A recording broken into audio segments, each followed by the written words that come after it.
Kita beralih ke informasi selanjutnya. Saudara, menanggapi aturan Gubernur Aceh kepada aparatur sipil negara untuk tidak menghadiri serta membuat acara yang dapat membuat kerumunan, Majelis Permusyawaratan Ulama Aceh berharap ASN bisa menjadi teladan penerapan prokes bagi masyarakat.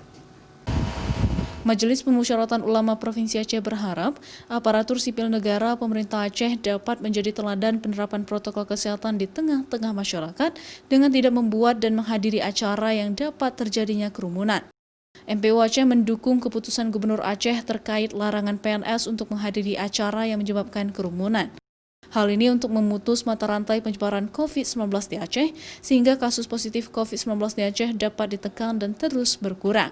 Mungkin Pak Gubernur ingin menampakkan bahwa ASN itu harus memberikan teladan dalam rangka pencegahan COVID dengan tidak menghadiri ini. Jadi substansinya bukan pada melarang orang untuk menghadiri, tapi demi untuk agar ASN kita yang ada di Aceh memberikan teladan dalam rangka penerapan prokes kesehatan.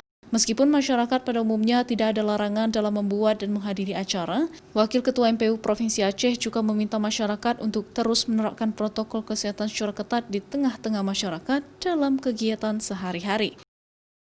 Syahril, Kompas TV, Banda Aceh.